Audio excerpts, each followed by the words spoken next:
سامعین محترم، جیسا کہ آپ احباب نے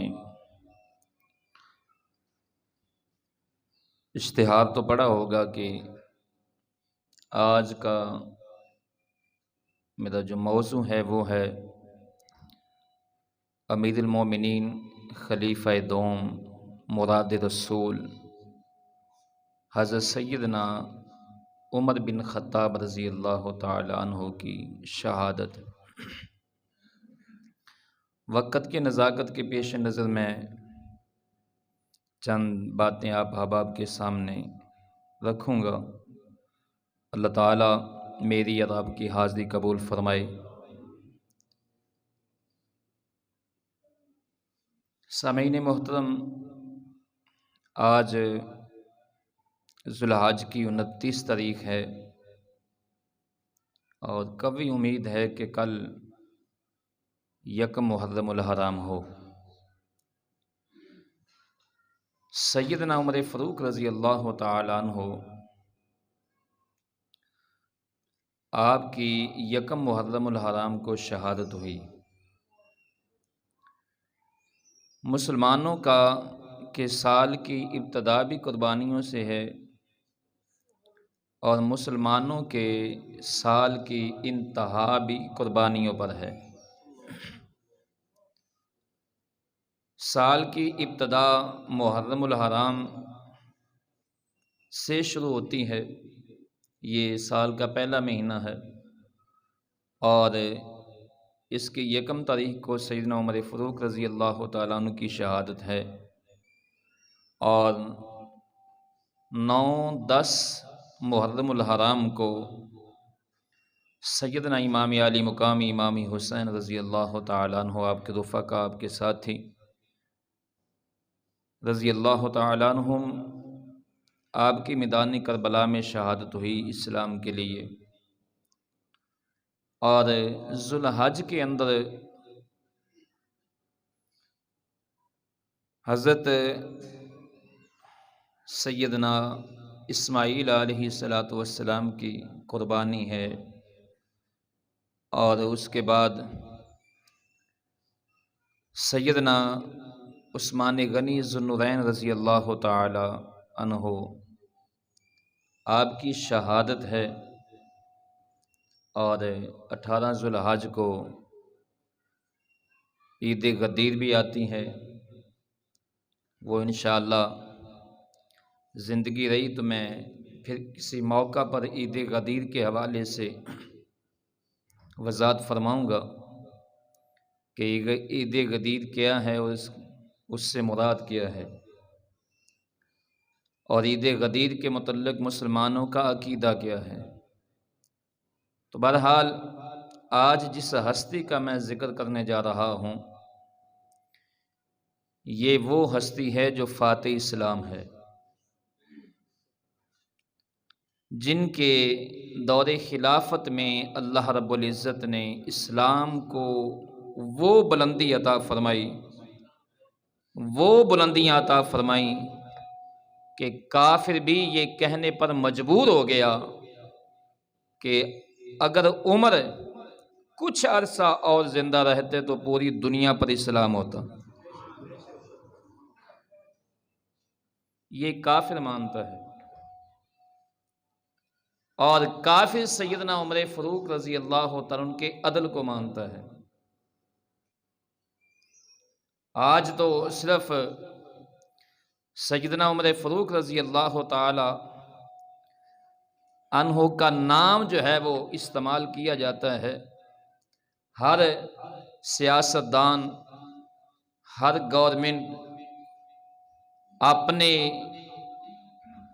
عوام پر اپنا رعب اور دبدبہ اور اپنی سچائی ثابت کرنے کے لیے سیدنا عمر فاروق رضی اللہ تعالیٰ عنہ کا نام صرف استعمال کرتے ہیں، لیکن کاش